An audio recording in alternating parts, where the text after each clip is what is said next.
A Varig é um ícone, né? Uma empresa ícone do capitalismo brasileiro, né? Era uma empresa que ela mexia com um orgulho nacional.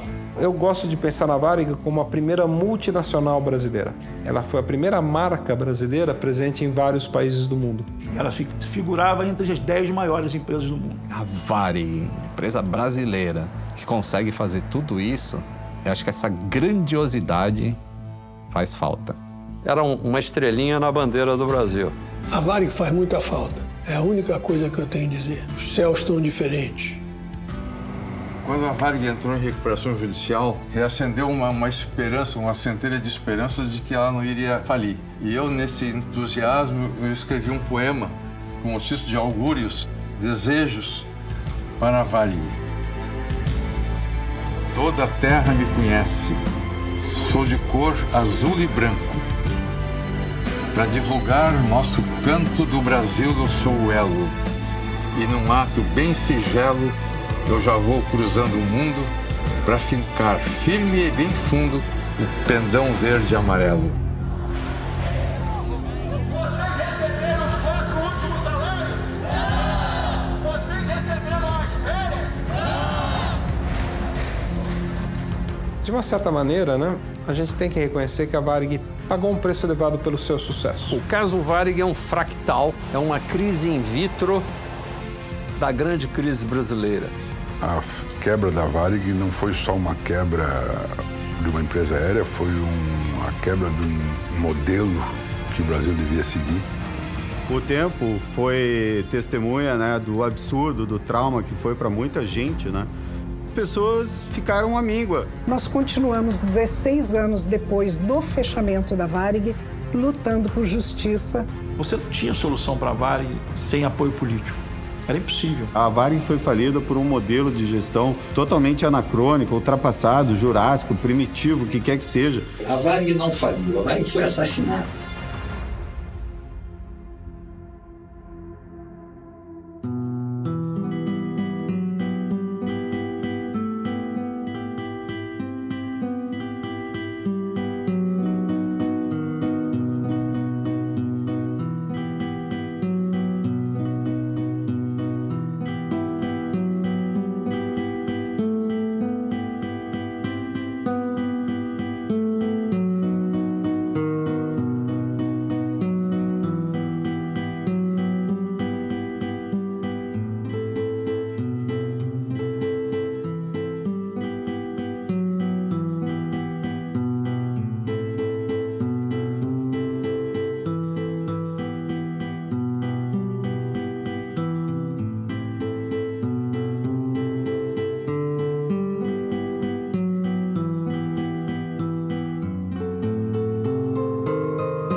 A Varig, uma das maiores companhias aéreas do mundo, que por décadas representou o Brasil nos céus internacionais, teve seu trágico fim em 2005. Sua trajetória reflete a história do país. Por isso, contar o seu passado é conhecer o nosso presente.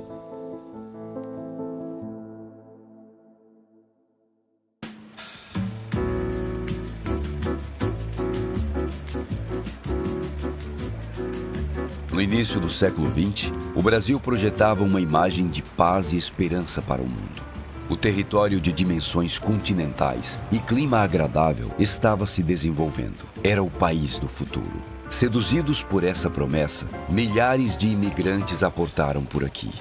Entre eles, um ex-piloto da Força Aérea Alemã, Otto Ernst Mayr, um jovem que mudaria para sempre a história nacional. Quando ele está vindo para o Brasil, ele vem no navio E ele encontra um sueco, que é o Ludgren, dono das casas pernambucanas. E esse cara fala pra ele, olha, tu posso te dar um emprego. E ele, já arrumou um emprego no navio antes de chegar, né? E ao chegar no Brasil, ele ficou impressionado com a dimensão do país e com a inexistência de uma empresa de transporte aéreo brasileira. E imediatamente criou um sonho, que era construir essa empresa. O Otto viaja por várias localidades do Brasil, por Recife, Rio de Janeiro, mas na verdade no Rio Grande do Sul, em Porto Alegre, ele consegue encontrar uma quantidade grande de imigrantes italianos e alemães, principalmente de alemães, e tenta convencê-los a entrar nesse grande desafio, que era a construção de uma empresa aérea. Porto Alegre, na época, até o pessoal diz que era uma cidade alemã. Ele vai frequentar no Clube Germânia e ele encontra uma viúva, que é a Olga Mostardeiro, que é de uma família bastante rica, e aí casam. E no que ele casa, ele ganha um upgrade, vamos chamar assim, né? Ele vai passar a ser da elite local. O trânsito entre importantes políticos e empresários significou a conquista de recursos para fundar uma companhia aérea. Bastava encontrar os ativos que dariam vida à operação. Ao voltar à Alemanha em busca de homens e maquinário, Otto descobriu que o próprio governo alemão queria investir na aviação brasileira, por considerá-la um setor estratégico. Em troca de 21% da futura empresa aérea, conseguiu as aeronaves e os pilotos. Com isso, finalmente tinha em mãos tudo o que precisava. No dia 7 de maio de 1927, nascia a Aviação Aérea Rio-Grandense, a Varig, a pioneira. A primeira linha foi a 7 de maio de 1927, fazendo a Rota da Lagoa. Foi de Porto Alegre a Pelotas, Rio Grande, lá foi o voo inaugural. A Varig começa com um avião arrendado, que era um Dornier Val, o Atlântico, o BAA. Alguns dizem que o gaúcho desbate em função do avião da Varig. Eu não sei se é verdade, mas conta-se essa história. E esse avião é um hidroavião. Ele não precisou de fazer instalações do tipo fazer pista, fazer nada, porque pousava no Guaíba. Naquela época você não tinha, no transporte aéreo, pistas de pouso. Você não tinha aeroportos. Então todo o processo de pouso e decolagem das aeronaves após a Varig começar a funcionar eram feitos no Guaíba, o que era um grande desafio. A partir dali ela foi desenvolvendo e desenvolveu o estado do Rio Grande do Sul. O estado do Rio Grande do Sul se tornou um estado rico e forte, pela forte colaboração de uma empresa aérea, porque interligava os municípios e isso agiliza, e se agiliza o progresso vem mais rápido. Ela cuidava de fazer as ligações do Rio Grande do Sul, ligações intraestaduais, e se aventurava timidamente a uma outra rota um pouquinho mais ao norte, para Santa Catarina. Nossa, para os comerciantes da época, para os políticos da época, foi fantástico. Começando que nem tinha estrada direito. Os carros eram muito precários. Motores precários, ia naquelas estradas de terra, atolava. O avião chegava lá em 2h30, 3 horas, tudo estava em Pelotas.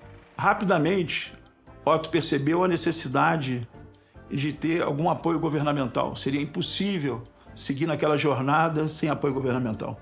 E Oswaldo Aranha foi a pessoa que abriu as portas da Varig para o apoio governamental. E junto com ele, obviamente, Getúlio Vargas. Em 1930, quando Getúlio Vargas liderou uma revolução para dar fim à política do café com leite e destronar os paulistas da presidência da República, recorreu à conveniência dos aviões da Varig.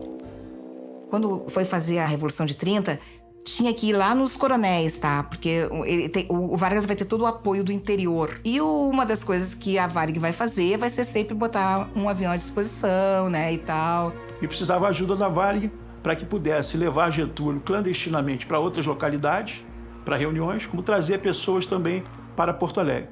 E a Varig fez isso. Cancelou voos de madrugada, por aeroportos, às vezes até clandestinos, tentando ajudar aquele que gostaria de ser o presidente da República e acabou sendo. Vargas conseguiu dominar as resistências internas e se estabelecer no comando da nação. Com sua ascensão, um novo Brasil surgiria, mais estatista e centralizador. Vargas adotou uma linha nacionalista, voltada para a modernização do país. Um processo que colaboraria para o desenvolvimento da Varig. A partir dos anos 30, metade dos anos 30, que as coisas começam a ficar um pouquinho mais robustas. E aí começam a surgir os primeiros aeroportos, porque até então a aviação brasileira estava vocacionada a ser servida por aerobotes, não existiam aeroportos. E com a construção do aeroporto de São João, em Porto Alegre, você passa a ter um aeródromo, um aeroporto que consegue receber aviões que pousam em pistas rígidas, duras. Quando o aeroporto é inaugurado, a Varig começa a se desenvolver, recebe aviões modernos para a época, o primeiro deles, o Junkers trimotor, e ela vai indo, se desenvolvendo num ritmo compatível com o desenvolvimento da própria indústria.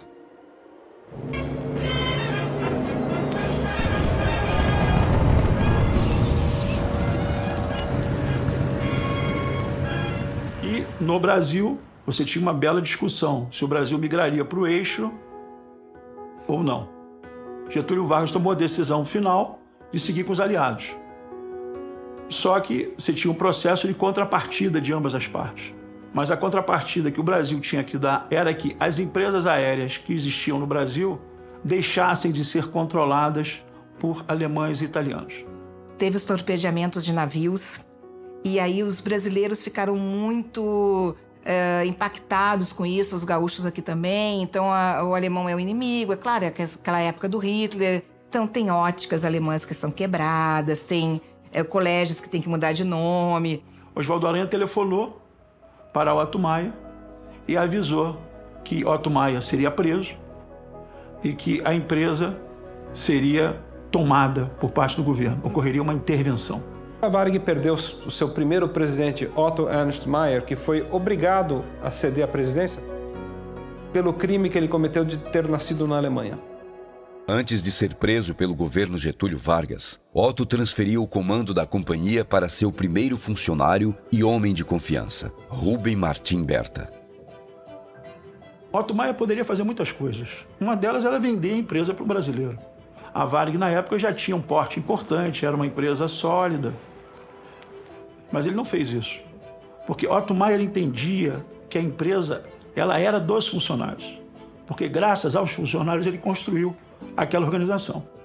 Então, nesse sentido, ele entregou a empresa para Berta, com o compromisso que Berta, de alguma forma, construiria, junto com outros gaúchos, alemães e italianos, uma estrutura jurídica que viesse a proteger a Varig. E daí surgiu a fundação dos funcionários da Varig. Na verdade, isso foi uma tentativa de se proteger a Varig contra futuras intervenções, futuras ingestões políticas. No dia 7 de dezembro de 1945, era criada a Fundação dos Funcionários da Varig. A partir de então, a nova controladora da empresa. O funcionamento da fundação deveria simular uma experiência democrática na gestão da Varig, através de um mecanismo chamado de Colégio Deliberante. Composto por uma parcela dos funcionários, o Colégio Deliberante deveria escolher o presidente e vice-presidente da fundação e sancionar seus planos para a Varig. Esses funcionários eram só funcionários, não eram pessoas de nível de decisão. Era um secretário, era um mecânico, não sei o quê, que depois de ficar tantos anos era levado para ser membro do colégio. Aquilo era um status. Os indicados, vamos dizer assim, para aquele colégio eram os funcionários mais antigos, que eram os funcionários que ele já tinha confiança, que ele já tinha recrutado há muito tempo, que tinham essa fidelidade à empresa.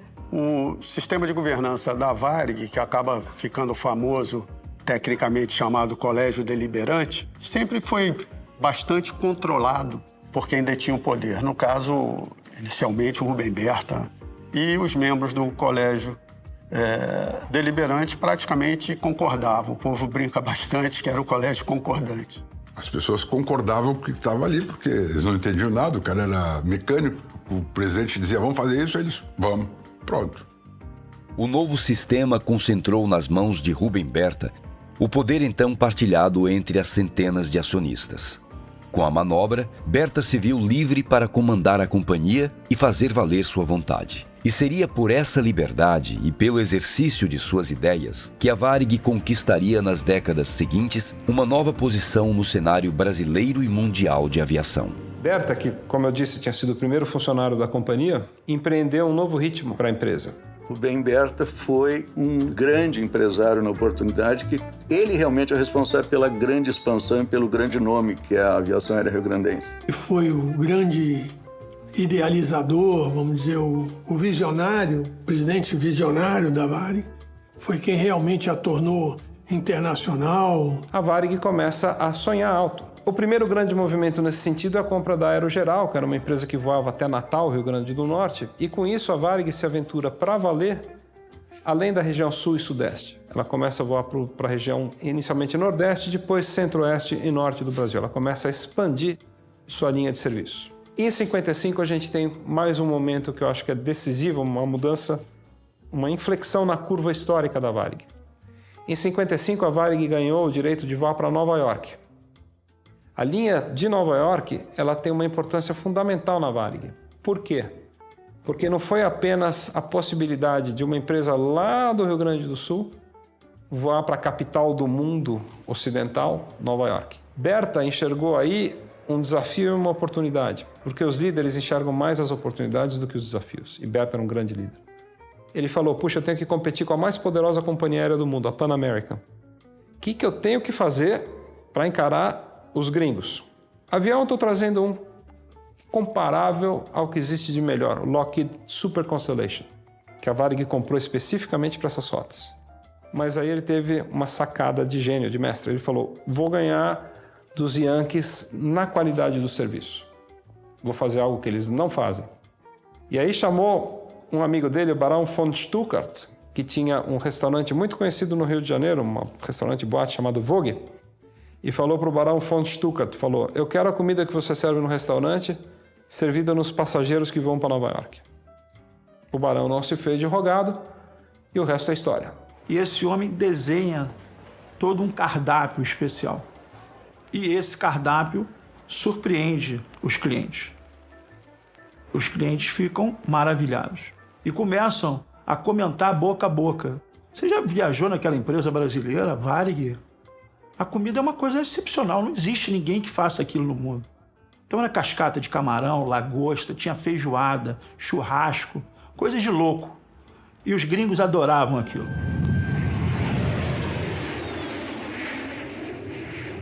Quando os Constellations decolavam de Porto Alegre e faziam escalas em São Paulo, Rio de Janeiro, Belém, Ciudad Trujillo, na atual República Dominicana, para depois, só então, chegar em Nova York, eles eram tratados com o que tinha de melhor na culinária brasileira, aliás, com enorme orientação e inspiração francesa, e eram servidos vinhos como Chateau Lafite, que hoje é uma coisa impensável, você servia um vinho de 5, 6 mil dólares na primeira classe e eram servidos em todo o avião. Então, esses verdadeiros banquetes aéreos, né, que eram acompanhados de bolinhas de algodão para você aguentar a barulheira dos motores do Super Constellation, estabeleceram a Varig num patamar mais elevado, num patamar de primeiro mundo, assim, em termos de serviço. E aí os gringos, os norte-americanos, os clientes mais exigentes, passaram a dar preferência para a Varig. A outra coisa que foi feita, que era muito interessante, com uma mudança muito importante para as mulheres, que começaram a não querer mais ser apenas esposas e mães, e na verdade queriam ter a sua liberdade econômica, queriam conhecer o mundo todo, Berta se aproveitou disso. E trouxe mulheres lindas, mulheres super competentes, mulheres charmosas, para que fizessem o papel de comissárias de bordo. Deu capacitação para elas. Então, essas duas situações que envolviam essa qualidade do atendimento, que era global, mas com destaque para as comissárias de bordo e para os comissários de bordo, e a gastronomia começou a conquistar os clientes nacionais e internacionais. Uma coisa que é muito incrível, que é muito notável, é que a Varig, quando trouxe o Boeing 707 com motor Rolls-Royce, né, e a Pan American usava o Boeing 707 com motor Pratt & Whitney, a Varig tinha um equipamento que permitia fazer o voo Rio-Nova York, Nova York-Rio, sem escalas, enquanto que a Pan American tinha que fazer uma escala, obrigatoriamente. Puxa, essa era uma tremenda vantagem competitiva. A Varig realmente foi ganhando musculatura e foi sendo percebida no cenário mundial. Ladies and gentlemen, welcome on board. Os jatos Boeing continuam na frente. 250 Boeings estão servindo 22 companhias aéreas, as melhores da América e da Europa. Construídos para liderar por muitos e muitos anos, os jatos Boeing transportam atualmente mais de 32 mil passageiros por dia. Os jatos Boeing são os mais experimentados em todo o mundo. Por essa razão, foram preferidos pela Varig. Direto e mais rápido para Nova York. Na segunda metade dos anos 50, Juscelino Kubitschek chega ao poder com a promessa de desenvolver o país. Com o slogan "Governar é construir estradas", o novo presidente deixaria de lado o setor aéreo nacional. Mas a construção de Brasília e sua política cambial não trouxeram o progresso anunciado. Quando Jânio Quadros passou a governar o país, a inflação havia disparado e a economia estava em colapso. Ao apostar na desvalorização do cruzeiro, Jânio prejudicou todas as companhias aéreas que comercializavam em dólar e viram seus custos aumentarem drasticamente. A política comprometeu as finanças da maior empresa aérea brasileira até então, o Consórcio Real Aerovias, que precisaria fechar as portas. Para reverter a situação, Jânio Quadros pressionou Berta para que comprasse a Real, ameaçando uma estatização do setor. Então ele meio que força o Berta a comprar e diz que o governo vai garantir. E isso é em agosto. 20 dias depois ele renuncia. E o coitado do Berta ficou com aquela dívida, entendeu? Assim, a descoberto, né? Vamos dizer assim, porque aquela garantia do governo era de palavra, né? É como se o quarto lugar comprasse o campeão. E ela se junta ao Consórcio Real Aerovias para formar a maior companhia aérea do Brasil. Em 1962, até porque a Varig estava competindo diretamente com a Pan American e inspirado pelo famoso globo da Pan American, o Rubem Berta teve a iniciativa de falar, olha, precisamos de uma imagem, de um logo para a empresa. Eu quero uma coisa parecida com o que a Panam tem. Que seja uma coisa gráfica, forte, uma coisa que seja visivelmente reconhecida no mundo inteiro. E ele, na concepção dele, ele não viu muita força gráfica naquela figura alada, no Ícaro, né? E aí ele comissionou um trabalho que acabou sendo vencido por um artista gaúcho, porto-alegrense, Nelson Jungblut, que desenhou a famosa Rosa dos Ventos e que acabou sendo estampada nos aviões a partir de 62. Com grande pompa e cerimônia, Berta convocou a imprensa. O primeiro avião a ser pintado foi um DC-3, o Vitor Bravo Papá, que saiu do hangar com a Rosa dos Ventos na cauda e sem o Ícaro na fuselagem. A gauchada, que não é mole, olhou para aquilo e falou, cadê o Ícaro? Não, agora não tem mais Ícaro, agora é só a Rosa dos Ventos. Bate. Aqui não, Gavião. Os pilotos, uma comissão, chamou o Berta, falou, vem cá, cadê o Ícaro? Falou, não, agora é o Globo, é Mundial. Falou, não vamos voar os aviões sem o Ícaro. Não, tem que ter o Ícaro. Mas ele sentiu que a briga ia ser boa e falou, eu já tenho uma marca nova, o que eu vou fazer com a antiga? Falou, põe aí, mete aí, vamos usar as duas. Ficou uma tremenda discussão até que eles chegaram num consenso que o Ícaro ele ia ficar próximo de onde os pilotos estavam, próximo da cabine de comando. E nesse momento a Varig, mais uma vez inova, porque ela passou a ser uma das raras companhias aéreas do mundo que tem dois símbolos. Apesar da compra da Real, o fantasma da estatização não desapareceu. Depois de superar a saída repentina de Jânio Quadros da presidência, era preciso lidar com as ameaças oferecidas por João Goulart. Ele também queria estatizar as empresas aéreas para criar a Aerobrasil. E a data para sua fundação já estava marcada, 19 de abril de 1964, em comemoração ao aniversário de Getúlio Vargas. Mas as turbulências políticas afastariam este mal, trazendo uma nova era em que a Varig se constituiria na estrela escolhida para brilhar nos céus do Brasil e do mundo. Atenção! O senhor presidente da República deixou a sede do governo. Sob a nossa responsabilidade, a população do Brasil, o povo, a ordem.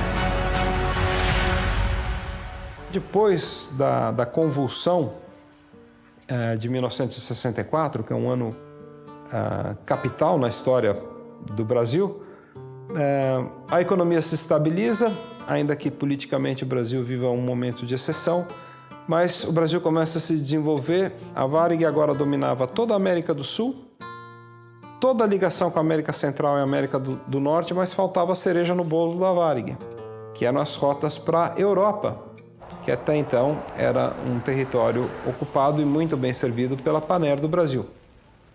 Aí a gente tem aquela passagem tenebrosa, infelizmente, da história, em que a Panair é assassinada, né, por decisões políticas.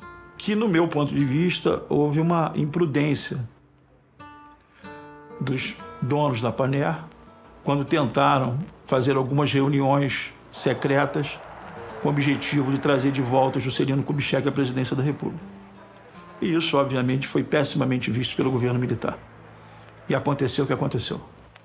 Os donos da Panair, eles eram também os donos da Excelsior, TV Excelsior, que era a maior TV do Brasil na época, né? E ela era contra os militares, né? Depois de 64, a TV Excelsior fez muitas matérias e reportagens atacando o governo militar. Então, obviamente, o governo militar fez uma opção estratégica pela Varig. Ela foi proibida de voar com uma ordem de que ela tinha falido, o que não era verdade. E no dia seguinte, os aviões da Varig já estavam prontos para fazer a rota dos aviões da Panair. Qualquer pessoa que conhece aviação sabe que você não consegue planejar as coisas de um dia para o outro. Então, se a Varig no dia seguinte já estava pronta, é porque já existia um plano anterior de frota, de tripulantes, como pegar essas passagens do pessoal que tinha comprado na Panair. Já estava tudo pronto. Mas o fato é que, na minha visão, a Varig não puxou o gatilho. A Varig se beneficiou do fechamento da Panair. Seja como for, a partir de fevereiro de 65, no dia que a Panair para de voar para a Europa, a Varig assume imediatamente esses voos. E aí sim, a Varig se consolida como a grande companhia aérea do Brasil, porque ela já servia esse V da vitória, que é o Brasil no vértice, América do Central e do Norte num braço, Europa e Oriente Médio e África no outro. Esse V da vitória, V de Varig, nasce em 65, quando você une Brasil à América do Norte, Brasil, Europa, Oriente Médio e África, que era o território da Panair. Voamos pelos 4 continentes e por todo o território brasileiro. Fizemos 58.048 pousos e decolagens. Voamos 91.512 horas. Cerca de 48.301.000 quilômetros. Transportamos 1.249.414 passageiros num ano. Somos 10.790 funcionários que em terra e no ar contribuímos para o engrandecimento do Brasil. É hora de Brasil. O momento é de progresso. Tempo de Varig, um símbolo mundial. Berta era um homem que sempre olhava tudo em 3 ângulos. O ângulo do Brasil, o ângulo dos Estados Unidos e o ângulo da Alemanha. Era assim que ele olhava. Então ele tinha um médico no Brasil, um médico nos Estados Unidos, um médico da Alemanha, e todos esses médicos indicavam que ele tinha um problema de saúde sério e que ele precisava parar de trabalhar. E ele tomou uma decisão que ele iria trabalhar até a morte, que ele ia morrer trabalhando, o que veio a acontecer. Depois de colecionar tantas vitórias, 1966 ficou marcado como um ano de perdas. A Varig se despediu para sempre de seus 2 grandes líderes, Otto Ernst Mayr e Ruben Martin Berta.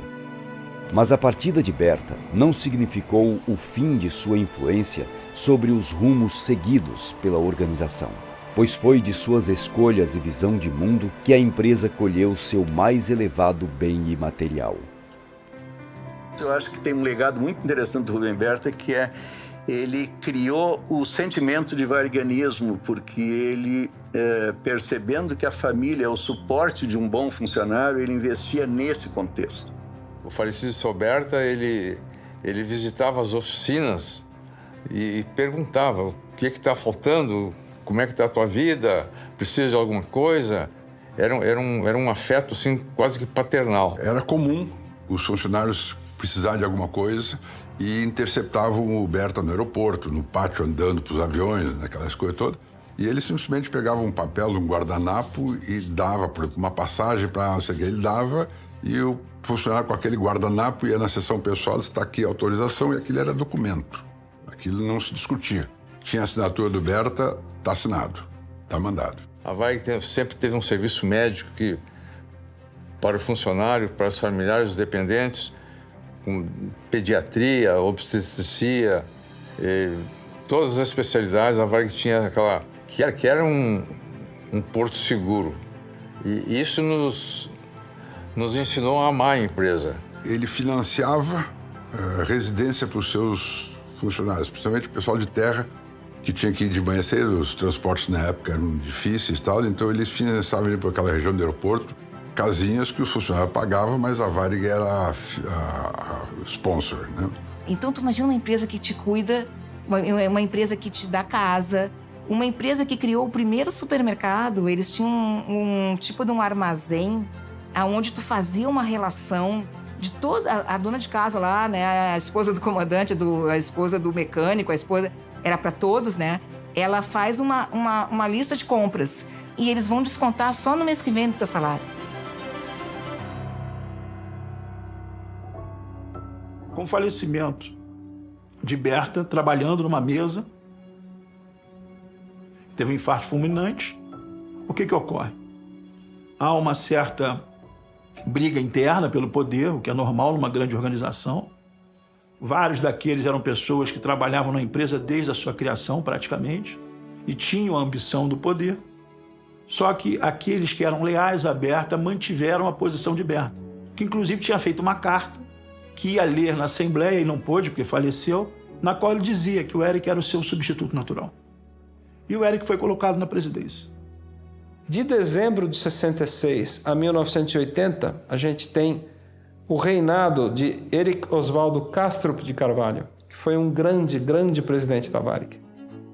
Se a Varig foi erguida por Rubem Berta, ela foi consolidada por Eric de Carvalho.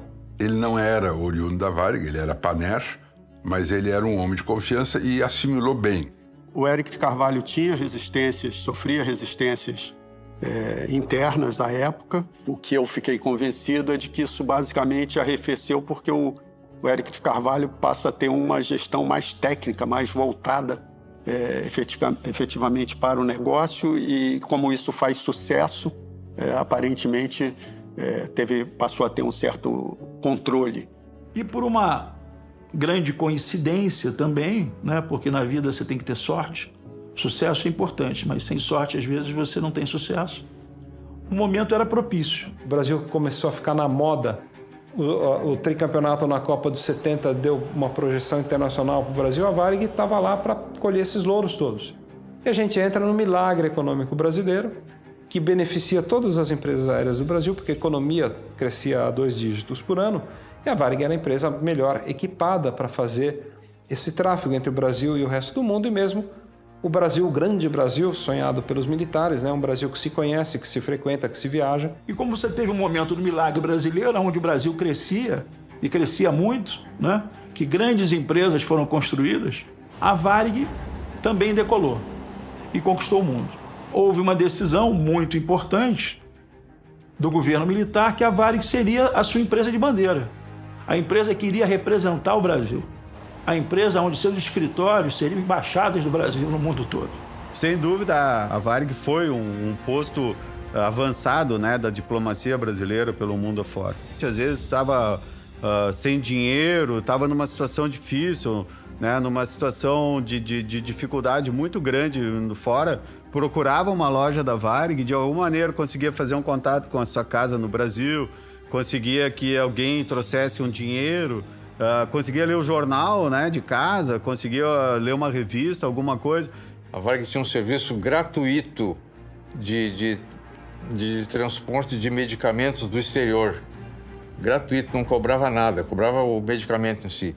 Então, faziam fila, as pessoas pedindo remédios difíceis, né, que era importado, a Varig abriu um setor para fazer isso.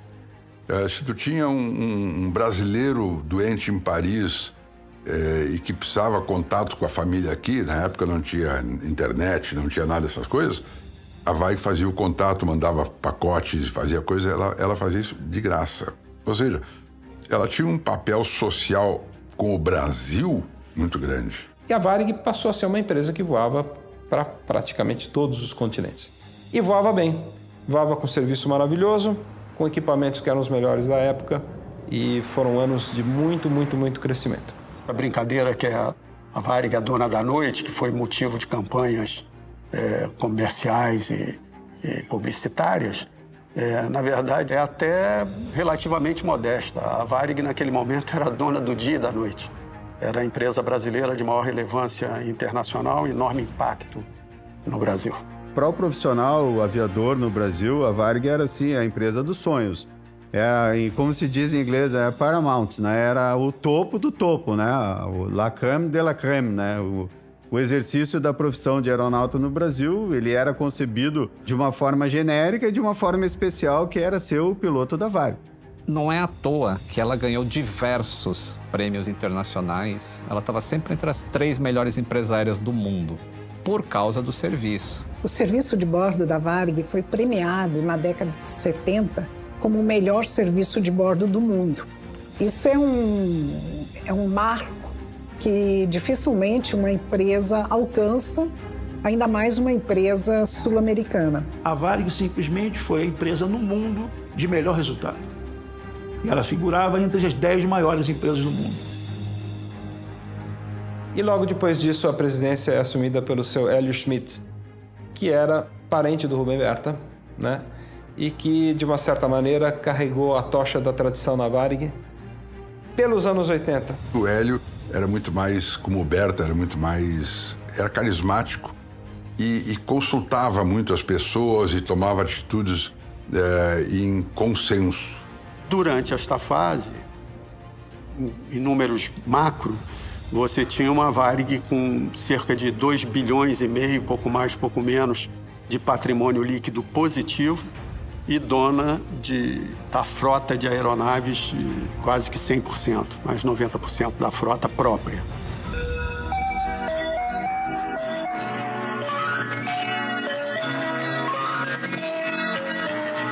Você espera que 86 seja repleto de paz e fraternidade.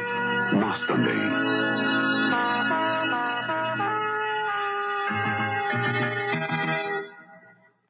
Hoje, ele é o presidente interino da República, que deu posse ao novo ministério depois de receber o poder no Legislativo. Sarney assume a vice-presidência da República e passa a ser automaticamente o presidente interino do Brasil. Os anos 80 ficaram conhecidos como a década perdida no Brasil.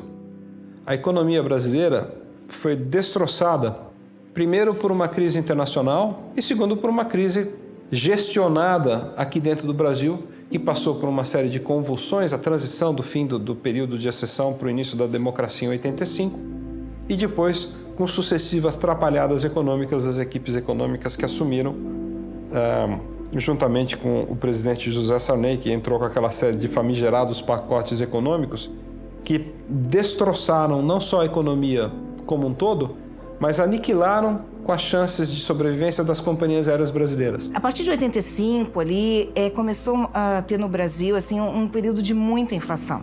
Tá? E eu me lembro, assim, porque eu vivi, né, esse período, a incerteza que a gente tinha, sabe? Era difícil, assim, você pensava como você vai organizar o seu salário. O meu primeiro salário, acho que foi 8 milhões e alguma coisa de uma moeda que eu nem lembro mais, se era cruzeiro, se era cruzado novo. Então a gente viveu uma época realmente horrível. E aí a gente via na televisão, aparecia lá o Sarney ou qualquer presidente da hora. Falou, não, agora temos um plano, vamos congelar preços. E aí congelava preço e não dava certo, ficava 1, 2, 3 meses sem inflação, depois explodia de novo e começava a aumentar os zeros. Então era uma loucura para a gente conseguir planejar a vida. Agora você pensa isso numa empresa. Como é difícil gerenciar custo num setor que tu tem que ter uma margem muito pequena quando tu tem uma inflação muito grande. Então, não foi só a aviação, né? Foram todos os setores, na realidade. Mas no caso da aviação, muito dos insumos são comprados em dólar. A origem dos problemas econômicos financeiros das companhias aéreas brasileiras, todas elas, tem a ver com esses pacotes econômicos com consequências nefastas. Depois de uma década de prosperidade, o Brasil vivia um cenário de caos econômico. Numa tentativa desesperada de frear a hiperinflação, José Sarney recorreu a um plano extremo, o congelamento de preços, que incluía a fixação do valor das passagens aéreas.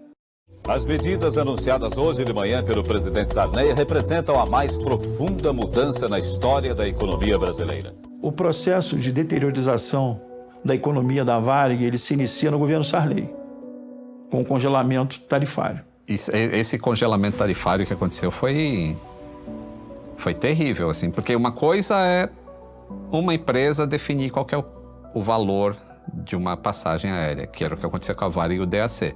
E outra coisa é o governo congelar os preços para que... É tipo um populismo, assim, para que a pessoa não ache que está pagando caro numa passagem aérea. E quem é que vai ressarcir o custo da empresa aérea? Porque um avião, ele é pago em dólar. O leasing dele é em dólar. E aí você está congelando o preço dele em real, enquanto o dólar está disparando lá atrás. Como se a Varig fosse uma empresa que operasse apenas no Brasil, como uma padaria, uma quitanda, que compra do fornecedor lá da área de hortifruti granjeiros. Na realidade, era uma empresa aérea que voava para a América do Sul, Europa, África e Estados Unidos, onde os preços, principalmente da América do Sul, ela tinha que abastecer lá, por exemplo, combustível inflacionado mensalmente mais caro e mantendo o preço da passagem congelado. Então ela tinha que vender passagem por um valor irreal. Porque se eu gasto mais de combustível do que vale a passagem, para que eu vou vender a passagem? E elas continuaram vendendo passagem porque o governo mandava. Esse é o defasagem tarifária. É isso aí que quebrou a Varig. Porque ela passou durante um tempo longo vendendo passagem e perdendo dinheiro. Todo voo que a gente botava um passageiro a bordo, a Varig perdia dinheiro. É um congelamento tarifário canhestro, né? Malvado, né? Que quebra as pernas de uma grande empresa que antes emprestava dinheiro para o Banco Central. 10 anos antes, ela 10 anos depois está ali amarrada, tendo que voar com prejuízo, porque o governo não pode enfrentar a inflação que de fato não sabe enfrentar, a inflação que não provém da tarifa nem do combustível, né? Provém de fatores monetários e fiscais que produzem aquele ambiente de desorganização. O congelamento de preços constituiria um dos desafios enfrentados pela pioneira, mas não seria o único. Dentro da organização, a Varig também sofria com reveses administrativos. A fase de seus grandes líderes havia ficado para trás. Na gestão do Hélio Smith, na minha opinião, eu acho que ele escolheu algumas pessoas para dirigir certos departamentos na Varig, muito mais baseado em escolhas pessoais do que em competência técnica ou em preparo acadêmico. Eu acho que as escolhas da diretoria a partir do Hélio Smith, muitas vezes são mais construídas em cima de, infelizmente, de relações pessoais e muito menos em torno de talento ou capacidade. E empresa nenhuma sobrevive a isso, né? Minha visão de gerência técnica, né? Me parecia que a Varig não conseguia uma gestão eficaz nos seus custos. E eu fui me dando conta que a governança, o estilo de gestão da Varig era bastante perdulária, porque ninguém se preocupava com o custo. Vamos fazer o melhor. Quanto custa? Não quero saber, vou fazer o bom e bonito, né? Eles serviam um bife de 300 gramas. Um bife de 300 gramas é bastante, sabe? Assim, é um pratão, assim, o passageiro achava o máximo. Só que muitos daqueles bifes de 300 gramas as pessoas nem comiam todo, porque era bastante. Vinha outras comidas, tinha salada, tinha outras coisas. A bandejinha era bem farta, assim, tudo. Tinha sobremesa e tal.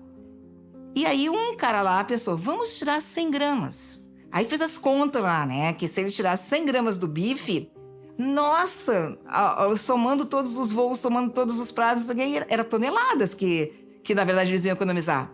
Mas como é que é? O diretor de comercial lá, não, isso aí é miséria de vocês. Como é que vocês querem tirar isso aí? Isso aí é a tradição da Varig. Então tinha essas lutas assim, sabe o velho contra o novo, sabe? Essa coisa assim, ó. Vamos economizar nisso. Não pode. Imagina, isso aí é uma tradição. Nessa época, nesses 7 anos que eu fiquei no treinamento, nos primeiros meses que eu tinha assumido o cargo, recebi de um alto setor da empresa com um recado assim: Scherer, vai vendo aí a compra do simulador de MD-11. Nós tínhamos vários simuladores, tinha 747, 67 e tal. E eu fui ver o preço da cotação que estava sendo oferecido e eu achei exorbitante. E aí eu perguntei para o meu diretor: escuta, a Varig costuma fazer licitação? Ele disse: olha, nunca fizeram, mas se tu quiser tu faz. E me deu carta branca. Aí eu recebi 5 ofertas de outros fabricantes de simulador, né? E a média dessas 5 outras ofertas era quase a metade do preço da primeira.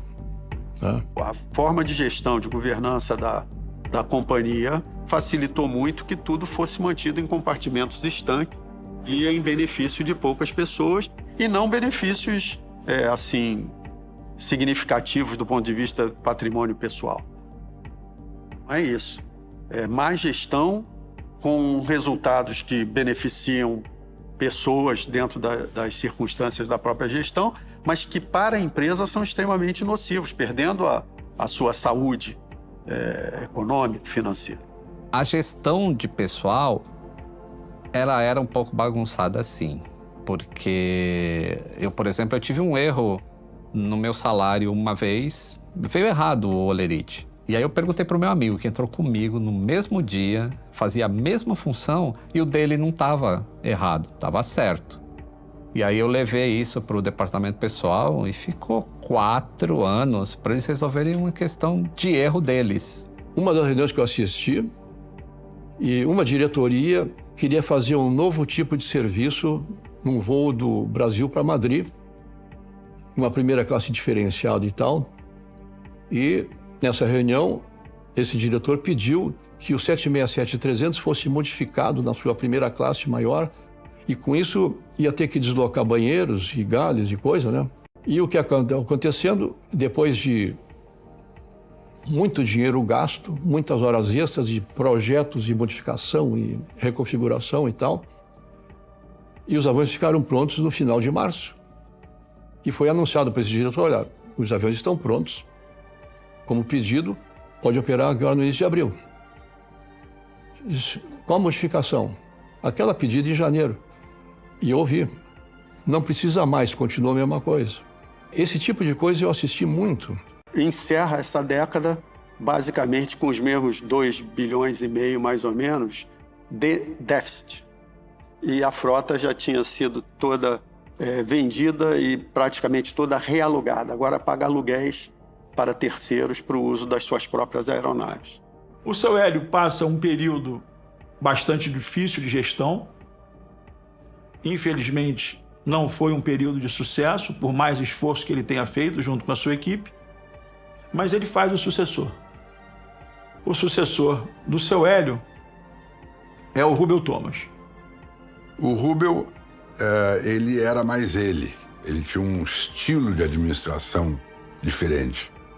E errava muito, exatamente porque ele não tinha consenso. E esses erros começavam a botar a gente numa situação complicada. E é fundamental lembrar que a transição do governo Sarney traz à presidência da República Collor de Mello. E Collor de Mello tem uma agenda extremamente negativa em relação à Varig. O primeiro presidente eleito após a promulgação da nova Constituição tomava posse de um país sem muitas esperanças. As recentes crises e a inflação geravam incertezas para o futuro. Após meio século de uma economia fechada e desenvolvimentista, o Brasil dava um passo rumo ao progresso quando a equipe econômica do governo federal decide pela desregulamentação de alguns setores da economia.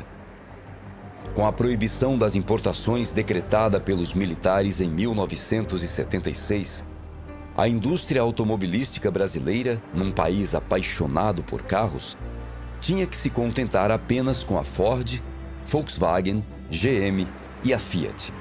Nos meses iniciais de seu governo, Collor suspende as barreiras para a importação de veículos e abre o mercado nacional para as marcas estrangeiras. Após uma simples assinatura do presidente, os brasileiros então poderiam degustar os carros que nunca puderam ter. O setor da aviação não ficou de fora da nova proposta. Na quinta CONAC, no governo Collor, abriram os céus a pedido da Transbrasil e da VASP. E a contrapartida permitiu que as 5 companhias maiores americanas viessem para o Brasil. E as europeias também. Naquele momento, passamos a ter mais empresas estrangeiras para cá, disputando o mesmo mercado, com oferta livre. Com a chegada dessas empresas, elas começaram a fazer voos diretos para esses países pequenos. Exemplo, Bélgica, entre outros. O que tornava prejudicial para a Varig, porque perdia esse passageiro, passava a perder dinheiro na operação, e essas empresas que carregavam poucos passageiros e com uma tarifa muito baixa tinham muito prejuízo. Uma abertura de céus você tem que fazer com parcimônia, vendo a legislação que existe de um lado, a legislação que existe do outro lado, e não simplesmente abrir dizendo o livre mercado é benéfico.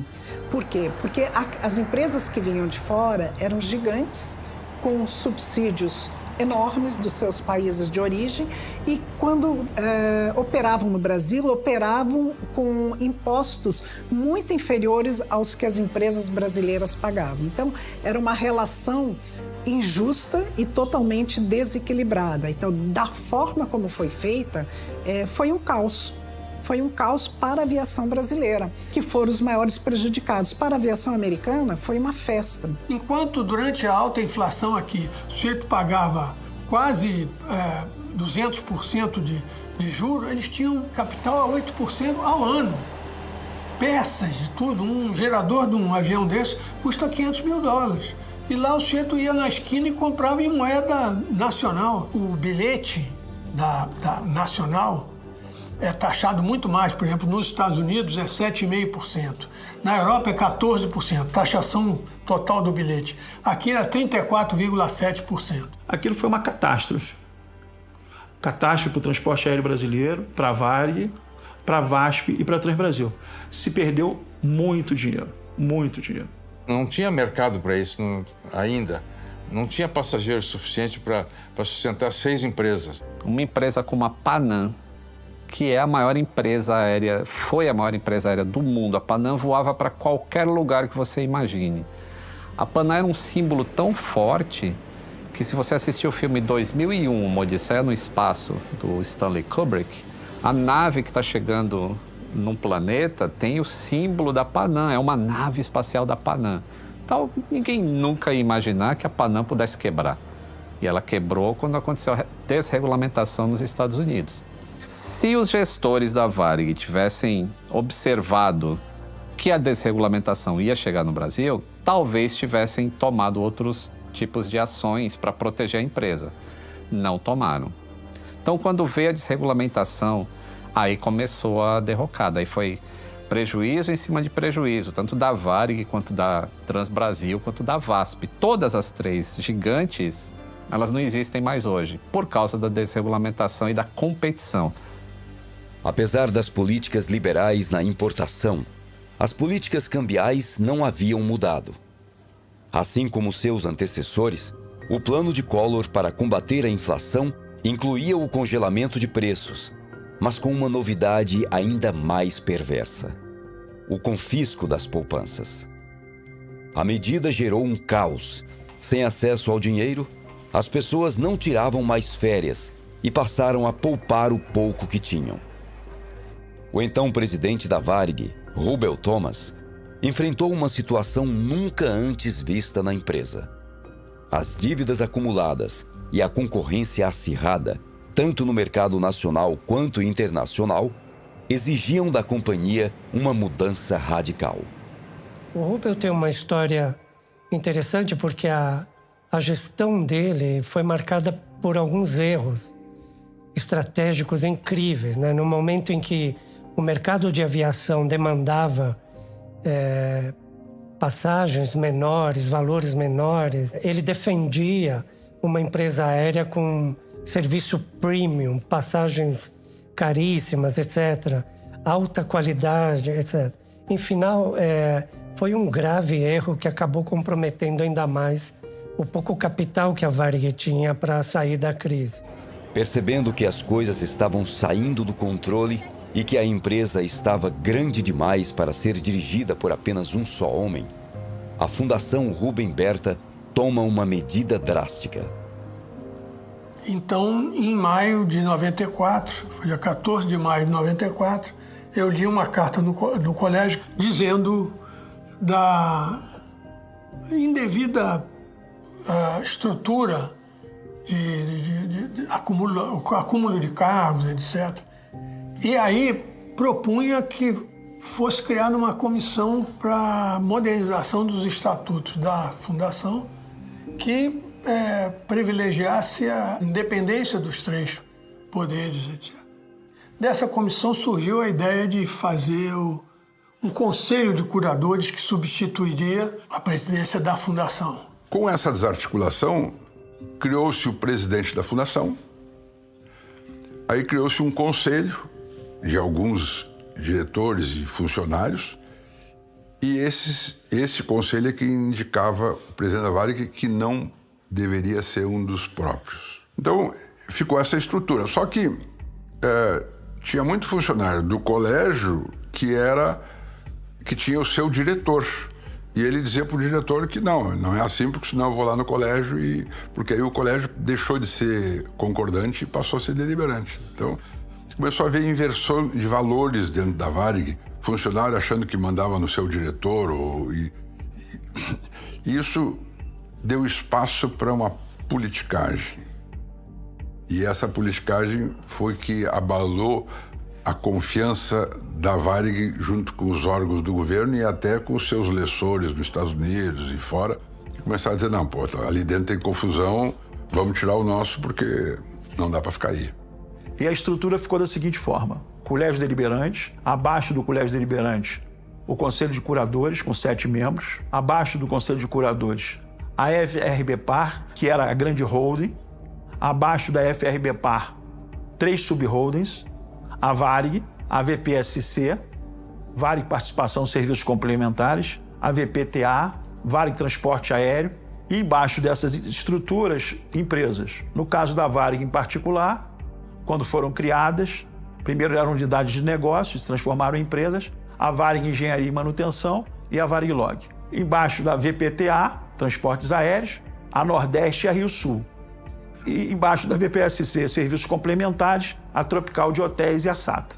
Basicamente essa estrutura. E aí, no meu ponto de vista, a estruturação da holding foi mal feita. Cometeram um grande erro. Porque você deveria colocar ali os melhores profissionais em cada área ou até trazer pessoas de fora que tivessem a devida competência para a melhor gestão possível. Isso não aconteceu. O milênio termina assim, de forma muito desafiadora, mas claro, os anos 2000 surgem como uma promessa de renovação. Infelizmente não para a Varig. A Varig, que era líder no doméstico desde agosto de 61, quando absorveu a Real, em março de 2001 ela perde o posto de maior companhia aérea doméstica para a TAM. A TAM, que os executivos da Varig tanto esnobaram. Eu ouvi de um deles o seguinte: você está preocupado com a TAM? Até uma empresa que nasceu para voar para Londrina. Nós, Varig, vamos para Londres. Então esse tipo de arrogância corporativa não faz bem para ninguém nunca. E ela era, sim, endêmica a uma boa parte dos executivos da Varig, que não tiveram a humildade de entender que o mundo estava mudando, que a aviação estava mudando e que o Brasil havia mudado. A turbulência econômica das últimas 2 décadas deixaram marcas na fuselagem da senhora de 74 anos. A Varig precisava de ajuda. O processo de indenização pelo congelamento tarifário movido pelas companhias aéreas havia sido julgado em favor da Transbrasil, mas o da Varig só aconteceria 2 décadas depois. A falta desse dinheiro era muito sentida. Em 11 de setembro de 2001, mais um golpe abalou não só as estruturas da Varig, mas também o mercado de aviação mundial inteiro.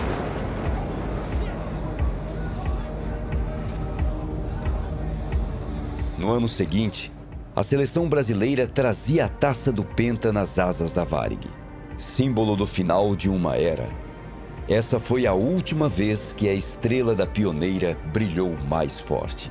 Mesmo endividada, surgia com o novo governo uma esperança para dias melhores.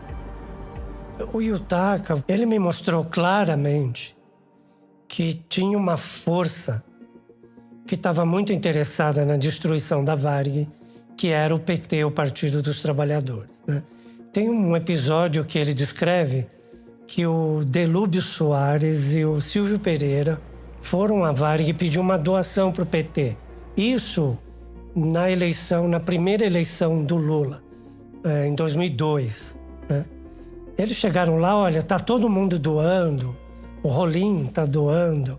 E, na verdade, o Rolim da TAM foi o maior doador do PT naquela eleição. Então eles disseram, olha, tá todo mundo doando, vocês não vão doar, o Lula vai ganhar, vocês vão ficar de fora, tal. E o Yutaka falou, olha, a Varig não tem condições financeiras para ficar fazendo doações. Isso irritou a dupla petista a ponto do Delúbio levantar, enfiar a mão no bolso, tirar R$10, jogar no Imagawa e falar assim, toma aqui para pobrezinha da Varig, né? O Yutaka me garantiu que ele não doou nada, nenhum recurso para a Varig. Mas outras fontes me disseram que a doação foi feita, sim, depois de muita conversa e pressão. Digo para você, todas as campanhas do PT e da CUT eram patrocinadas pela TAM. Se você entrar no site do TSE, fácil, tem isso no livro Caso Varig que eu acabei escrevendo, tá lá, é só ver quem patrocinava, como patrocinava, isso fica muito claro. Quando o Lula assumiu, o Zé Dirceu, que tinha vindo de Cuba, foi para Curitiba, estabeleceu relações com o Rolim e começaram a articular isso. Quando a gente assumir, a gente faz isso aqui, a gente levanta a TAM e quebra a Varig. Cabe também destacar que o presidente do BNDES, à época, Lessa, afirmou para a revista Isto É que foi impedido de ajudar a Varig pela Dilma Rousseff, pelo José Dirceu e pelo Palocci. Eu sei que, talvez, as intenções deles não fossem aquelas que nós gostaríamos. Mas o fato de ministros impedirem uma solução ao presidente de uma instituição importante como o BNDES deixa uma grande preocupação em relação à postura do governo no processo de salvação da Varig. Vou me reservar para não declinar o nome, mas um ministro do STJ viajou muito antes do Lula ser eleito de Porto Alegre para Brasília ao lado do José Dirceu. E houve qualquer atraso, um passageiro atrasado, etc. E dito pelo próprio ele avisou a gente na época disso. Disse assim, se o Lula ganha, essa empresa está frita. Palavra José Dirceu. E eu não posso relatar, mas uma pessoa que estava diretamente ligada ao PT, eu não consegui falar com ele, eu queria ter autorização para dizer o nome dele, disse claramente para mim em Brasília, o PT não vai ajudar a Varig, o PT quer destruir a Varig. E nós sabíamos, através de um professor nosso que tinha um irmão do MR8, que a Dilma dizia isso nas reuniões, que ela queria destruir a Varig. Eu estou colocando para vocês que a força do governo, a força do BNDES é algo enorme. Você lutar contra o governo que quer te destruir, a tua sobrevivência é muito difícil. Então a Varig é uma empresa heróica, porque ela passou no governo Collor, quando o Collor queria destruir a Varig. Não entendo que isso aconteceu no governo Sarney, não entendo que isso aconteceu no governo Itamar, mas entendo que, infelizmente, isso aconteceu no governo do PT. Dilma Rousseff, ministra da Fazenda na época, afirmou ser favorável a qualquer plano que ajudasse a salvar a Varig. desde que não utilizasse dinheiro público. O presidente Lula afirmou para jornalistas do Itamaraty que outras empresas de aviação como a TAM e a Gol vinham crescendo, não cabendo ao governo salvar uma empresa falida por seus déficits, que para isso existiam outras instâncias como a Lei das Falências. Linhas de crédito não eram aprovadas pelo BNDES e a Petrobras estava cobrando adiantado o combustível. A Varig precisava de uma solução rápida para se manter viva. E foi o próprio governo federal que fez a proposta. O César Cury, que também deu uma entrevista aqui, ele deixou muito claro para mim, nas duas conversas que a gente teve, eles queriam um processo de fusão Varig e TAM, onde nem a Varig nem a TAM comandariam a empresa, mas teriam pequenas participações.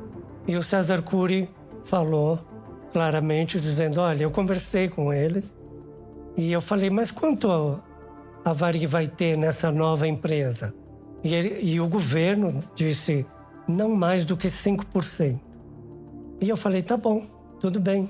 5% dessa nova empresa, tudo bem. Mas e a TAM? A TAM vai ter o resto? E eles disseram, não. Quem vai controlar a empresa é o governo. Então, a proposta do governo era criar uma estatal. Né? Ou, se não fosse uma estatal, um dos tais campeões que o PT criou a rodo, JBS, Oi e vários outros, né? Onde o governo teria interesse e botaria ali seus comandantes, e a Varig também seria uma delas, né? E o César Cury me disse claramente, a Varig não se opôs a isso. Para a gente, tanto fazia. Se a Fundação Rubem Berta pudesse ficar com alguma coisa, estaria bom, né? Quem se opôs a isso foi a TAM. A TAM não quis ser encampada, ela recusou e depois ela é vendida. Ela faz uma associação com a Latam, né, e cria essa empresa aérea que está aí, mais ou menos, né? Apesar da fusão das duas empresas ter sido rejeitada por ambas, o governo fez com que as companhias compartilhassem as vendas das passagens e os seus aviões. Com a falência iminente, não restava outra alternativa. Numa situação onde a Varig tinha uma taxa de ocupação na casa dos 58%, a TAM tinha menos de 40%, e fizeram uma fusão onde a Varig era obrigada a vender a metade das passagens oferecidas e a TAM a metade. O pessoal que voava no ano 2002 deve se lembrar de tentar comprar no balcão da Varig, e o colega que estava atendendo no balcão da Varig pediu para ele ir para o balcão em frente, comprar no balcão da TAM para embarcar no avião da Varig. A TAM era uma concorrente feroz da Varig. Quando a TAM começou em Congonhas, eu ainda estava na Varig. E a gente odiava aquela empresa. Era como se fosse um time de futebol mesmo, uma torcida, assim, um Grêmio contra a Internacional, um odiando o outro. Então, quando surgiu, anos depois, esse codeshare TAM com o Varig, tipo, mas o que está acontecendo? É como se o universo tivesse virado de cabeça para baixo. Para a sorte da Varig, o Zé Dirceu saiu naquele negócio do mensalão, e em seguida morreu o Rolim, e aí se desarticulou o troço e acabou não dando. Mas foi mais uma paulada que a Varig levou, e que isso contribuiu bastante para a sua quebra.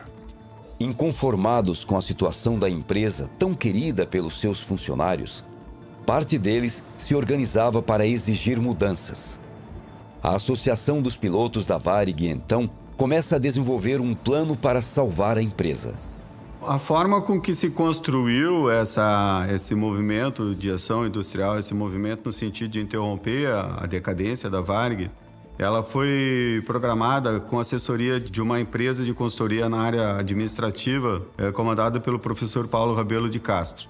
A Associação de Pilotos da Varig, que é uma associação forte na época, era muito bem estruturada, tinha recursos próprios, ela tinha capacidade de pagar por uma consultoria. Normalmente, quando uma empresa está, qualquer tipo de empresa, em apuros, ela está em apuros financeiros. A Varig tinha um apuro financeiro, claro, o caixa estava curto. Na primeira reunião, pouco antes até de se contratar efetivamente, nós levamos um balanço das operações e ele divulgava pouco menos de 500 milhões como sendo um déficit. De pé ao lado dele, entreguei o documento, ele folheou o documento assim de uma forma rápida e olhou e falou, realmente vocês têm um problema, mas é um pouco maior do que vocês imaginam. Essa dívida aqui é no mínimo triplo. O trabalho foi feito em um mês ou 2, e aí tivemos uma reunião e ele apresentou o resultado do trabalho e apontava números, se eu não me engano, pouco mais de 1,5, 1 bilhão 580. A Varig, em 50% do total do seu endividamento, era devedora de si mesmo. Por que era devedora, não mas a si mesmo? Porque eram os próprios operadores das aeronaves, comandantes, mecânicos de voo, comissários, pessoal de terra, os variguianos, que eram os credores do seu fundo de pensão, que não era abastecido porque a Varig queria fazer caixas. Eu pago depois, já que vocês não estão usando todo o aéreo. Se é um pecúlio, deixo para pagar. 50% da dívida era renegociável. Daí a solução partia exatamente dizer, bom, então se eles são credores, deixa os caras trabalharem para irem buscar o seu próprio crédito. Depois o Banco do Brasil era governo. Mas quem era governo? Não era o governo que estava devendo uma ação de congelamento tarifário que praticamente cobria todo aquele crédito e ainda sobrava? Então, se você olhasse os dois lados do balanço, um ativo contingente, que dependia de uma batida final de martelo da morosíssima justiça brasileira. Se tivesse resolvido a ação de congelamento tarifário, fazia um mata-mata com o setor estatal e a Varig já estava estabilizada. Um economista que tinha sido meu contemporâneo de colégio, Paulo Rabeiro de Castro, sujeito brilhante, etc., mas que fez um plano de auxílio à companhia meio mirabolante. Ele queria pegar todo o dinheiro do Aeros, dos contribuintes, inclusive as contribuições dos aposentados e tudo, para capitalizar a empresa, né? E aí eles estariam no comando da empresa. Quer dizer, nada que pudesse ser razoavelmente aceito. Mas eles fizeram muito movimento, assim, muito farfalhar de penas por aí, na mídia, com passeatas e etc., com aquele intuito brando que era salvar a companhia, mas a dificuldade era na alta política, que não se sensibilizava com aquelas passeatas, né? Percebendo que não iriam ser ouvidos, a APVAR decide iniciar um movimento político. Os deputados da bancada gaúcha se reuniram para defender a empresa, que era um orgulho para o Estado. Reuniões em Brasília eram constantes, mas nenhuma solução foi encontrada. Greves e protestos também foram meios que os pilotos encontraram para fazer valer a sua vontade. Mas a diretoria da Fundação Rubem Berta não via essas ações com bons olhos. Essas pessoas, pelo fato de terem se rebelado contra esse modelo, elas foram demitidas no auge desse movimento que foi capitaneado, que foi liderado pela Associação dos Pilotos, e imediatamente passaram a compor uma lista, né, negra, que foi distribuída universalmente, mundialmente, né, e foram pessoas que de alguma forma politicamente acabaram sendo perseguidas. Nós fomos demitidos por uma forjada justa causa, mas foi por uma causa justa, né? Atropelaram tudo o que se pode ver de normalidade de direito. Nossas fotografias foram expostas nos aeroportos, nos períodos talvez mais ditatoriais da história, né? Funcionários que implementaram o que tinha de melhor para dentro da empresa. Eu era instrutor na empresa, o Flávio foi quem trouxe, o Flávio era premiado, foi quem implementou o CRM de primeira geração na empresa. Então, gente vindo da IFALPA, gente vindo de todo lugar. A empresa tinha um nível de pilotos na associação naquele momento espetacular. Eles simplesmente nos demitiram, botaram nossas fotografias e falaram: vocês não trabalham mais no Brasil. E pior, que cumpriram a risca. O Yutaka Imagawa, que era o presidente do Conselho de Curadores e vice-presidente da Varig na gestão do Osiris, demitiu a diretoria da APVAR por declarações na mídia, etc., contra a empresa. E isso deu uma sinalização para eles que a companhia não estava mais aceitando aquela influência política de uma associação dentro da companhia. Com isso, houve uma redução muito grande. No início, eles tinham 1.200 sócios, no final foram reduzidos a 200 e coisa. Em 2005, a Varig é basicamente a primeira empresa nacional a recorrer à Lei de Recuperação de Empresas, então recém-promulgada. E a Lei de Recuperação tem como objeto, como pretensão, reduzir esse número de falências, criando uma solução técnica que pudesse facilitar a recuperação das empresas. Hoje nós sabemos que não funciona absolutamente dessa maneira, mas havia, inclusive, uma expectativa legítima de que fosse um caminho a seguir. Havia uma intenção boa, digamos assim, dentro disso tudo. O plano era separar a Varig em duas, né? Uma empresa ficaria com a dívida trabalhista, que ela passou a se chamar Flex, e a outra empresa era a Varig, ficaria só com a marca, né? E o leilão, eles venderiam a marca da Varig. E o juiz deixou claro, se um dos credores da Varig votar contra, a Varig vai ser liquidada, vai à falência, né? E naquele momento, o representante da General Electric levantou a mão e falou: a General Electric, que é credora da Varig, vota contra. Aí o juiz falou assim: você tem consciência de que esse seu voto vai levar a Varig à falência? Ele falou: tenho. Eu tenho consciência. Bom, é isso que você quer? É isso que eu quero. Nisso levanta uma pessoa do sindicato e fala: eu tenho um questionamento, né? Qual é? A General Electric não pode votar nessa assembleia porque ela não é mais credora da Varig. A GE vendeu a dívida dela, a dívida que ela tinha da Varig, ela vendeu para o JP Morgan, o banco JP Morgan. E o juiz olhou para o representante da GE e falou: isso é verdade? E o cara da GE falou: mas nós temos uma procuração do JP Morgan para votar dessa forma.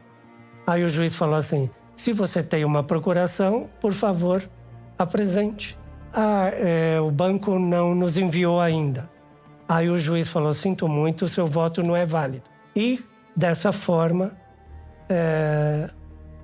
o voto da GE foi descartado e o plano de salvação da Varig foi aprovado. Foi feito um leilão. Uma empresa estranha deu um valor de 30 e poucos milhões e comprou a marca da Varig. Passado 1 ou 2 semanas, essa empresa vende a marca da Varig para a Gol por 300 e poucos milhões de reais. Ou seja, eles tiveram um ganho aí de 10 vezes o que eles pagaram, né? E foi uma coisa muito estranha, né? Porque a Gol estava lá, a Gol podia dizer: eu dou 60, eu dou 40, e seria um lance maior.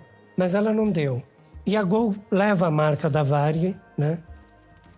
De uma forma estranha, mas depois tem uma razão para isso, né? Um dos grandes medos da Gol era que qualquer juiz trabalhista dissesse: você comprou a Varig, então você é responsável pelas dívidas trabalhistas.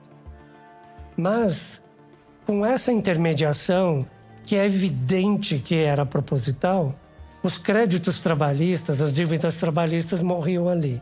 Porque a Gol comprou a marca não no leilão, mas de um terceiro, né? Uma maneira de tirar as dívidas trabalhistas do meio do caminho. Quando a liquidação da Varig é consolidada, o que ocorre com as ações da Gol? Elas crescem 600%. Então, ficou evidente para mim que a General Electric tinha muito interesse que a Varig fosse liquidada, porque isso catapultaria o valor das ações da Gol que a GE tinha. Então, a GE estava no conselho de credores da Varig, não para salvar a Varig, mas para destruir a Varig. Eu era contra o leilão da Varig, sabe? Porque eu sabia que existiam coisas nebulosas Você comprar por um preço e vender por 10 vezes o preço, etc. Isso tudo é uma combinação, infelizmente, mais abrangente nesse negócio todo. E é por isso que eu não queria entrar nessa recuperação judicial de jeito nenhum. Em um processo acusado de irregularidades, um grupo de empresários e um fundo de investimentos americano conseguiram arrematar parte da Varig no leilão por 52,3 milhões de reais. Apenas 8 meses depois, eles venderiam a operação para a Gol Linhas Aéreas por 324 milhões de reais. O martelo foi batido às 11 horas e 20 minutos do dia 20 de julho de 2006. A estrela da pioneira se apagou nesse dia. E aquela foto do Panda que mostra todos os aviões parados, né, no chão. Aquela foto, para mim, que a gente que gosta de aviação sabe que uma vez que tu estacionou a tua frota, tu não decola mais, né? E ele viu isso e ele foi lá, alugou um helicóptero, foi lá e tirou a foto. E é uma foto histórica, né, que a frota da Varig toda no chão. O apagão aéreo, ele foi consequência da derrocada da Varig. Quando a Varig quebrou, a gente tinha, ao contrário do que aconteceu na época da Panair, que já estava tudo pronto, não estava tudo pronto para uma derrocada da Varig. Então, diversas linhas internacionais que precisavam ser feitas deixaram de ser feitas e outras caíram no colo da empresa que assumiu essas rotas, que foi a TAM. E ela não tinha tamanho nem capacidade suficiente para gerenciar tudo isso. E aí começou o apagão aéreo. Assim, uma desorganização, a gente não consegue voar, a gente tem voos cancelados, o controle de tráfego aéreo está perdido, a gente tem uma demanda muito reprimida porque os preços estavam baratos, pessoas querendo viajar, e a gente tem aquelas imagens horríveis na cabeça ainda daquele monte de gente dentro de um aeroporto, deitado no chão, com voos cancelados, sem nenhuma informação, sem ter hotel, sem ter nada. E aí a gente tem o acidente do TAM 3054 aqui em Congonhas, que foi o ápice do apagão aéreo. A partir daquele momento, falou, não, vamos parar a aviação, vamos ver o que está errado e vamos corrigir, senão a gente vai ter um acidente a cada mês aqui. Bom, a pergunta que não quer calar, né? Eu me pergunto, por que uma empresa com 85% do mercado internacional e 65% do mercado doméstico teria interrompido a atividade de uma forma abrupta, né? Ou não tão abrupta, praticamente anunciada, né? Porque os últimos anos da Varig foram anos bastante difíceis, visivelmente difíceis, né? E a gente se vê se perguntando repetidamente por quê. Mas basicamente a questão do fim da atividade da Varig é ligada à administração, a forma com que ela era administrada, né, e a forma com que se estabeleceu o modelo de governança corporativa da Varig. Se eu não me engano, em 1967, o último discurso do Rubem Berta, na reunião do Colégio Deliberante, ele produziu uma carta, inclusive essa carta existe até hoje, né, onde ele postulou que a empresa não poderia ser destruída por um inimigo externo, que o maior inimigo da Varig estaria lá dentro mesmo. Quando o Rubem Berta criou a Fundação dos Funcionários da Varig, rebatizada Fundação Rubem Berta após sua morte em dezembro de 66, ele criou a fundação pensando em um mecanismo que impedisse a Varig de ser comprada, porque, vamos dizer assim, a propriedade da Varig foi pulverizada entre os funcionários. Sem saber, ele criou um mecanismo, e não era essa a intenção, que conferia à Fundação Rubem Berta um poder de veto, um poder extraordinário. Todas as medidas dos executivos da Varig tinham que ser chanceladas pela Fundação e pelo Colégio Deliberante, muitas vezes conhecido como Colégio Delirante, lá de Porto Alegre. Eu, na conclusão do livro, eu digo que a Fundação Rubem Berta cometeu muitos erros, né? O momento que ela precisava enxugar despesa, demitir gente, cortar custo, cortar voos que não eram competitivos, produtivos, né? Ela não fez isso. Ela tentava, de toda maneira, manter uma imagem que a Varig não tinha condições de manter. Isso gerou dívida, etc. Tal. O que acontecia? Uma decisão rápida na Varig demorava, às vezes, mais de 6 meses para ser tomada. né? Uma decisão de mercado, uma decisão que exigisse enorme rapidez e celeridade, né? Podia demorar 60 dias, 6 meses, às vezes até 1 ano para que fosse tomado, né? Para de alguma forma ir buscar o mercado.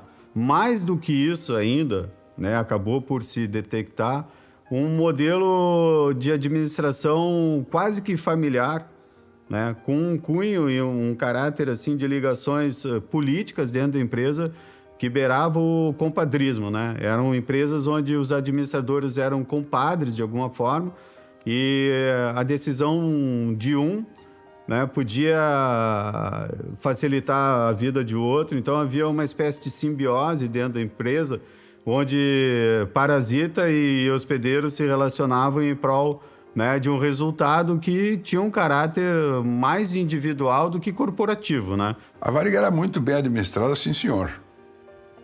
Não tinha essa história de empreguinho e amiguinho, não. Ou ele era competente ou ele não entrava. Querer imputar a falência da Varig à má administração, a má preparo dos seus funcionários, eu não concordo. Eu não concordo. Eu não acredito que a falência foi em função administrativa e operacional. A falência foi uma questão política. As pessoas que eu conversei, que trabalhavam lá, algumas dizem que foi totalmente culpa do governo. Nunca é só culpa de um lado assim. Quem investiga acidente aéreo sabe que não existe um só culpado para um acidente. Então, a mesma coisa acontece com empresas que vão à bancarrota. Então, não foi só o governo, mas o governo teve uma participação sim, e a Fundação Rubem Berta também. A instabilidade do Brasil e todas as medidas radicais que são tomadas, elas são muito prejudiciais para o meio empresarial. Uma das coisas mais importantes para o Brasil, que dificilmente a gente tem nos vários governos, é estabilidade, é segurança, e a Varig, ela sofreu isso por muitas vezes. Quando as Torres Gêmeas caíram, o governo americano injetou mais de 11 bilhões de dólares nas companhias aéreas americanas. Injetou, porque o volume de viagens aéreas caiu bastante. Depois desse acontecimento, muita gente ficou assustada e tal. O governo brasileiro não colocou um centavo na Varig e nas outras empresas do setor. Não, elas tiveram que se virar por conta própria, né? Então você percebe, enquanto países como os Estados Unidos valorizam e preservam as companhias aéreas porque sabem que elas são estratégicas, né? No Brasil, elas sempre foram deixadas ao Deus dará, né? Sempre foram deixadas à deriva. Com o fim das operações, os mais de 10 mil funcionários da Varig, a maioria sem receber seus salários por 4 meses, foram demitidos. No primeiro dia de demissões, 5 mil funcionários receberam o aviso por telegrama. Além de perder a companhia tão amada, os funcionários ficaram sem seu fundo de pensão. Muitos faleceram antes de receber o dinheiro. Outros aguardam até hoje que seus direitos sejam restituídos. Marcada por glórias e um fim trágico, a história da Varig se confunde com a do Brasil. Tudo o que podia ser e não foi. Toda a potência que a companhia carregava foi desperdiçada. Seja por interesses escusos, incompetência ou fraudes, o Brasil não deixou a Varig sobreviver. As mazelas do Brasil, como o custo do Brasil, um sistema tributário bizantino arcaico, a desaceleração da economia como um todo, hiperinflação que a gente teve nesses anos, foram desaguando num cenário absolutamente desafiador. Eu posso falar porque eu comecei a ser executivo de companhia aérea nessa época, e companhias aéreas vivem disso. Você compra um avião hoje para receber ele daqui 4, 5 anos. Ninguém tem bola de cristal. Como é que você faz esse planejamento sem saber como a economia vai estar? Que moeda a gente vai usar no país? Então, se você me perguntar por que a Varig fechou, eu te respondo, porque estava aberta. A Varig fechou machucada por efeitos exógenos, efeitos externos à companhia, que machucaram a economia, o sucesso e a sobrevivência da VASP, da Transbrasil e da própria TAM, que eram as grandes companhias da época. Eu não entendo como é que uma empresa aérea consegue operar no Brasil. Assim, a gente vê balancetes todo trimestre e é só prejuízo, prejuízo, prejuízo. A carga tributária é muito alta. O governo joga contra as empresas aéreas. E é por isso que a gente não tem diversas cidades que eram atendidas no passado, até na própria Amazonas, que hoje não são mais atendidas, estão abandonadas. Por que o Brasil tem que cobrar o preço mais alto dentre todas as nações do mundo para combustível de aviação? Isso eleva o preço das passagens desde a época da Varig pioneira no Rio Grande do Sul até hoje. Então vou repetir a frase que é pesada, mas é o que eu realmente acredito. O país do amanhã, o país de ordem e progresso, é uma falácia. A gente tem, na verdade, o país mais desperdiçado do mundo. Todos pagamos um preço elevadíssimo e as companhias aéreas não são exceção. Eu falo que o Brasil ele tem um capitalismo de hienas, né? Você tem um bando de hienas que, na verdade, não querem salvar ali aquilo. Eles querem devorar, destruir, etc. Eu acho isso de uma irresponsabilidade gigantesca, porque você não vê uma ANAC questionando isso. Peraí, você está no conselho da Varig para salvar a Varig ou destruir a Varig, né? Você não vê organizações como o CVM, que estão ali para defender acionistas, né? Investidores, questionando o que está sendo feito numa organização. Eles também ficaram em silêncio. E uma série de outras entidades que deveriam garantir, vamos dizer, um capitalismo saudável no Brasil, você não vê eles agindo para preservar empresas como a Varig, livrar ela de aspectos de procedimentos corruptos, salvar investimentos, salvar uma organização que tinha milhares de funcionários, famílias dependendo disso. Enfim, tinha uma coisa que valia a pena ser salva e preservada. Então se vê uma empresa com tantos inimigos assim, entre empresas que deveriam salvá-la, entre governos que deveriam salvá-la, entre agências que deveriam salvá-las, né? A Varig resistiu bravamente, né? Eu digo, a Varig é um exemplo de heroísmo corporativo, porque ela resistiu a muitas hienas por muito tempo, né? Associações, sindicatos, credores, né? Parece que eles se uniram num frenesi para destruir a empresa. Não é à toa que eles conseguiram. Todas essas nossas crises são co-irmãs do caso Varig. O caso Varig é um fractal, é uma crise in vitro da grande crise brasileira.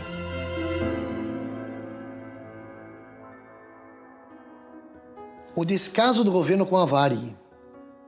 Infelizmente, o governo federal não deu a devida atenção ao pedido de socorro da Varig.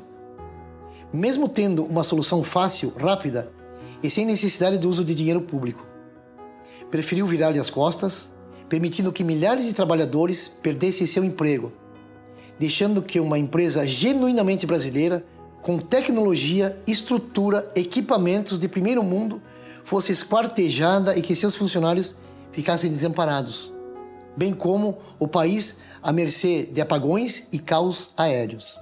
O governo federal, através do BNDES, emprestou milhões de dólares para a Venezuela. Chaves pede entre 5 bilhões e 10 bilhões de dólares em uma linha de financiamento para empresas brasileiras executarem obras, como o metrô de Caracas. O governo federal, por meio do BNDES, emprestou milhões de dólares à Bolívia, com o objetivo de construir uma estrada, gerando emprego para milhares de bolivianos. O presidente Lula, enfeitado com um cocar de folhas de coca, prometeu um empréstimo de 332 milhões de dólares do BNDES para a rodovia Vila Tanuri, São Inácio de Mochós. O governo federal, por meio do BNDES, emprestou 450 milhões de dólares para Cuba, a serem utilizados na modernização do Porto de Mariel. Brasil perdoa 95% da dívida de Moçambique, no valor de 315 milhões de dólares. O governo federal emprestou 286 milhões de dólares e provavelmente jamais voltarão para os cofres do Estado para a Grécia. E o mesmo BNDES fechou as portas para emprestar dinheiro à recuperação da Varig, por se tratar de dinheiro público. A Varig representava muito mais um país muito mais pujante. Palavras do Osiris Silva. Essa é a minha mensagem. O Brasil deixou a Varig quebrar, falir, para mandar o dinheiro para fora do país.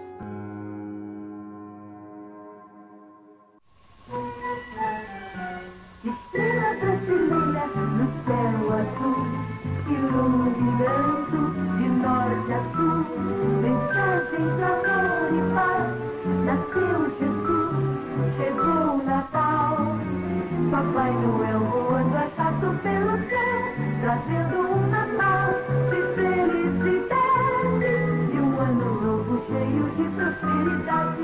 Estrela brasileira no céu azul, iluminando de norte a sul.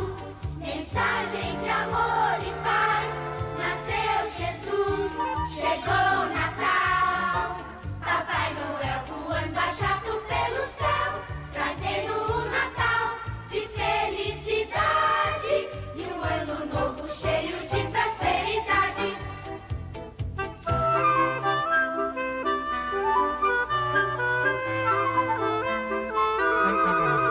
Papai Noel voando a jato pelo céu, trazendo um Natal de felicidade e um ano novo cheio de prosperidade. Estrela brasileira no céu azul, iluminando de norte a sul. Mensagem de amor e paz, nasceu Jesus, chegou o Natal. Papai Noel voando a jato pelo céu, trazendo um Natal de felicidade e um ano novo cheio de prosperidade. Papai Noel voando a jato pelo céu, trazendo um Natal de felicidade, um ano novo cheio de prosperidade.